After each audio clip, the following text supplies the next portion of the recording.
Hello বন্ধুরা, কেমন আছো তোমরা সবাই? আশা করবো সবাই খুব ভালো আছো। আমিও খুব ভালো আছি। সবাইকে জানাই নতুন একটা ভিডিওতে আবারও স্বাগত। সকাল শুরু করলাম একদম ঠাকুর দর্শন দিয়ে, ঠাকুরকে পুজো করে সেই প্রসাদ গ্রহণ করে আজকের দিনটা শুরু করলাম, একাদশীর দিন। তো আজকে রান্নাবান্না সেরকম কিছু নেই, হবে ডালিয়া। ডালিয়া খাওয়া যায় শুনেছি, তাই ডালিয়াটা করছি একাদশীর দিনকে। তো এই যে করছি। আর একাদশী করার কারণ হচ্ছে আমার শ্বশুরমশাই গত হয়েছেন, সেই কারণে আজকে একাদশী করি যেদিনকে, সেদিনই শ্বশুরমশাইয়ের কথা খুব মনে পড়ে। তো এই বাড়িতে প্রথম আসার পরে আমাকে খুব সাপোর্ট যদি কেউ করে থাকে, আমার শ্বশুরমশাই করেছিল ভীষণভাবে সাপোর্ট। তো বিয়ের দিন যেদিন আমি এই বাড়িতে এসেছি সেদিনকেই আমায় বলেছে, তোমার যদি শাড়ি পরতে সমস্যা থাকে তোমাকে শাড়ি পরতে হবে না, তুমি যে কোনো ড্রেসে যে ড্রেসে তুমি নিজেকে স্বাচ্ছন্দ্য বোধ করবে সে ড্রেসই তুমি পরতে পারো, আমার দিক থেকে কোনো আপত্তি নেই। আর কেউ আপত্তি করলে তোমার শোনারও প্রয়োজন নেই। তো বাড়ির গার্জেন যখন এই এই একটা সাপোর্ট দিয়ে দেয় তো আর কিছুই লাগে না। তো আমি তারপর থেকেই সমস্ত ড্রেস পরি, আমার কোনো কিছুতে বাধা নেই। তো আমার শ্বশুরমশাই যেহেতু আমাকে সাপোর্ট করেছিল, সেখানে তো হাজব্যান্ড বারণ করার কোনো কারণই নেই। আর কি বলবো, তাকে খুব মিস করি, খুব মনে পড়ে তার কথা। কিছু তো আর করার নেই, কী করা যাবে।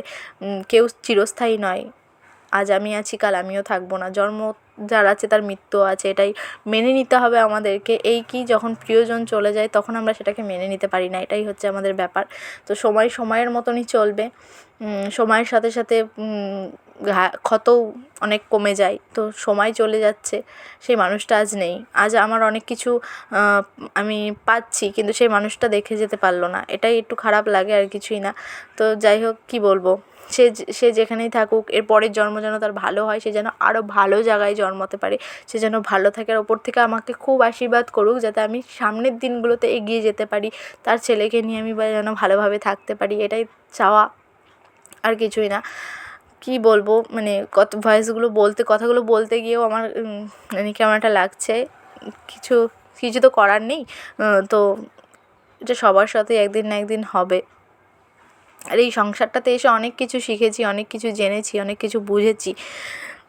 তো অন্য কোনো একটা ভিডিওতে তোমাদের সাথে শেয়ার করব কী জেনেছি, কী বুঝেছি। সংসার খুব একটা ছোটো জিনিস না, সংসারটা সত্যি খুব বড় জিনিস।